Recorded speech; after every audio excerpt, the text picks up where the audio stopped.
Hey, what's up? It's days like today where I wish that I spoke better Spanish and could understand because you will need it in real life. I mean, I guess if your life is kind of weird like mine, maybe you wouldn't need it quite as much, but I mean like sidewalk stuff. Like if you're in sidewalk ministry, if you're at Planned Parenthood, somebody on the team needs to speak Spanish or you just lost that one person, right? And so that's what happened today. It was a huge thing. And I'm like so glad that I spoke something, right?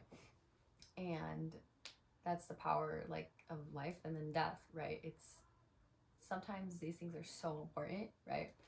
And so that's another reason why you should learn Spanish, learn how to speak it, because when you're on the sidewalk and no one else there speaks Spanish, you're gonna be able to talk to them. That's an encouragement for you. Okay, let's get started. Hola, soy Jocelyn. Esta es una introducción genial. Sí, muy genial. Oh, yeah. Jocelyn es la mejor maestra. ¿Verdad? Hola clase, bienvenidos a la clase Classroom, semana 2, video 1. Video. I don't know.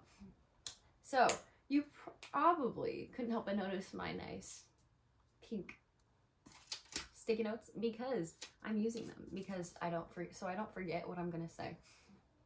Anyway, the first thing we're gonna talk about is you probably noticed in the first lesson when you learned the alphabet, there's some new things that you probably are like, huh? Why is this here?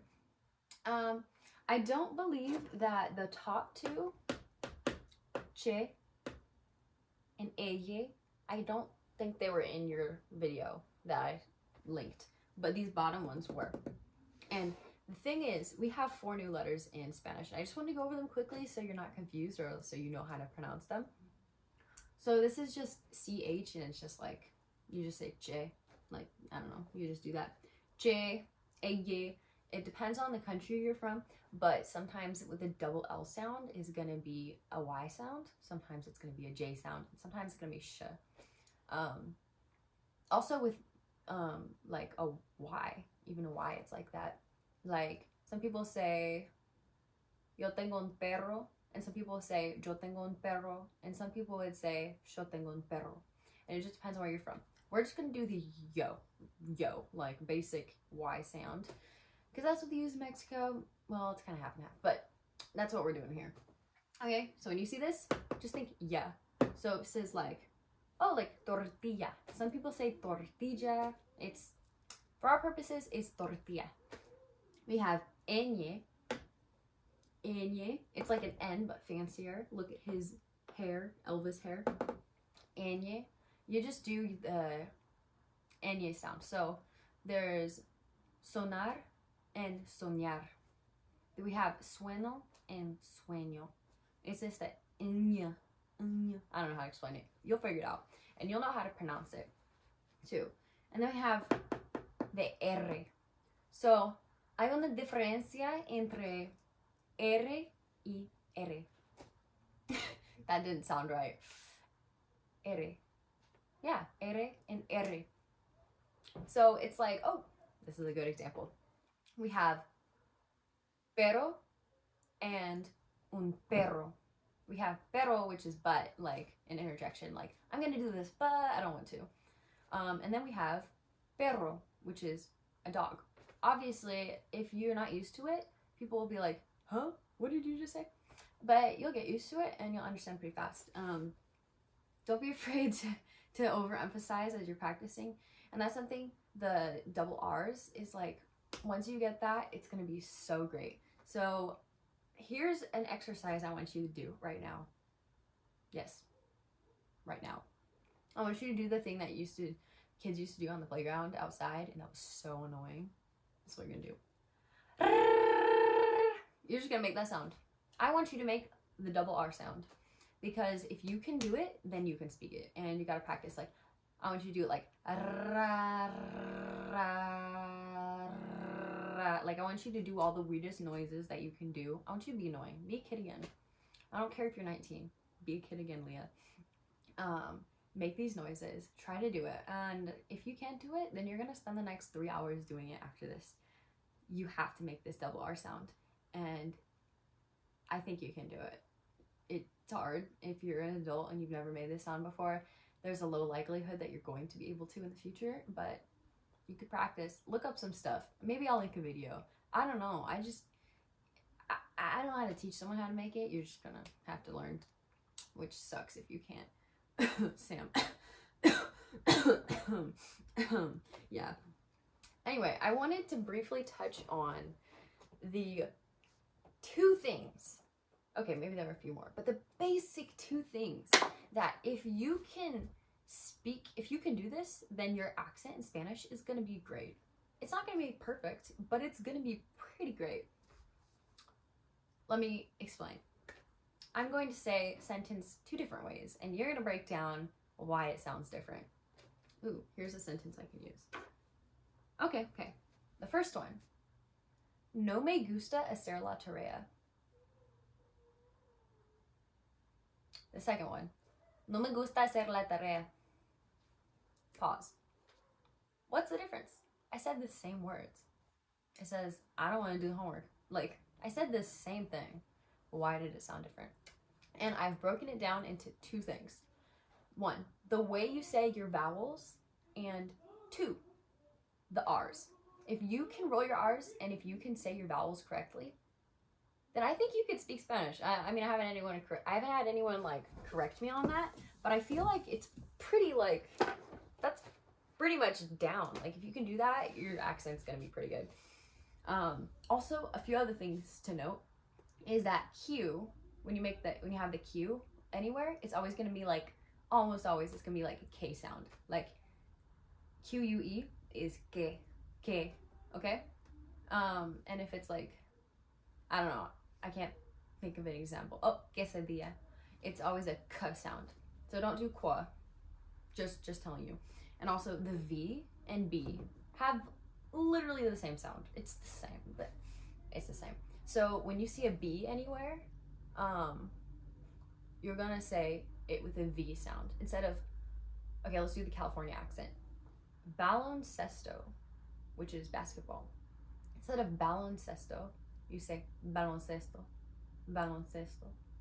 It's the same sound. V and B. Oh wait, that is a B.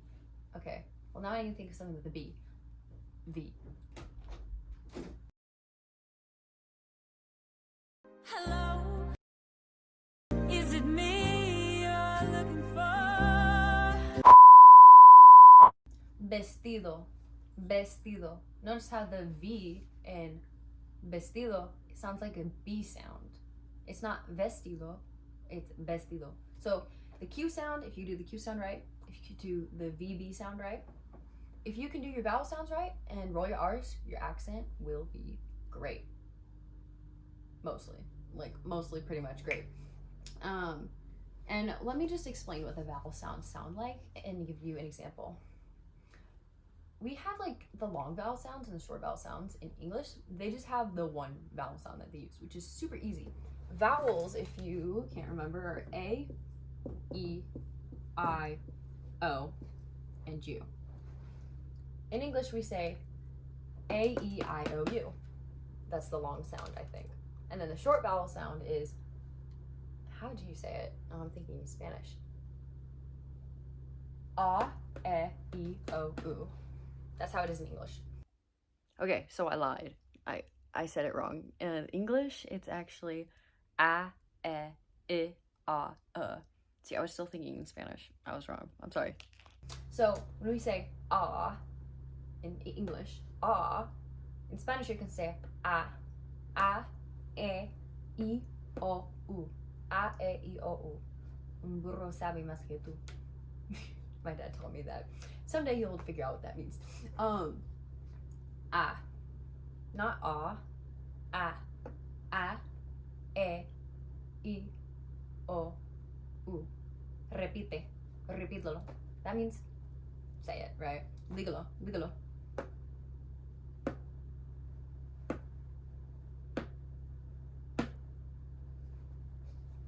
And those sounds are the most important thing because all of the words that we're going to say are on the basis of those vowel sounds. when you want to learn any accent for any language, or even just like if I went to New York and want to learn the New York accent, I have to know how they pronounce their vowels, because once you get that, you just open the whole door to like, oh, that's great. I have another sentence on here that I can say in both accents. We got my California accent and then my standard Spanish accent. Estoy aprendiendo español. How many vowels are in there? Think about it. Think of all the vowel sounds in there. Estoy aprendiendo español. Okay. Now I'm going to say it with the Spanish accent. Estoy aprendiendo español. E, o, a, e, o, e, a, o. Dang, that was actually cool. I just said everything without the consonant. Okay, so I want you to think about that. How are you saying your accents? Because when I was saying estoy aprendiendo español, I was saying oy, endo, like it's, I don't know how to do it like that, but I'm just saying, get your vowels. A, e, I, o, u.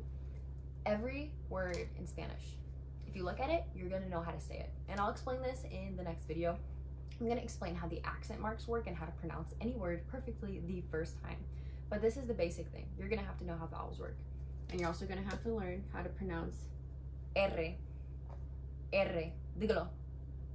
R. Okay? Gotcha. Check that off the list. Oh, let me teach you a tongue twister. This is gonna be for homework, by the way. I'm gonna quiz you on this and you can't look at your notes, which you should have had open by now. I'm gonna teach you a tongue twister that you've heard me use 50 million times, okay? And you're also gonna know what it means too. Rápido corren los carros en el ferrocarril. It's not really much of a tongue twister. Unless you can't roll your R's, then it is. So you're gonna learn that in order to practice your R's. That means rápido, fast. Corren. Okay, maybe not like this because it's all broken up weird. I'm just gonna explain it. The cars on the railroad track run fast. Okay? Rápido corren los carros en el ferrocarril. Repeat after me. Repite.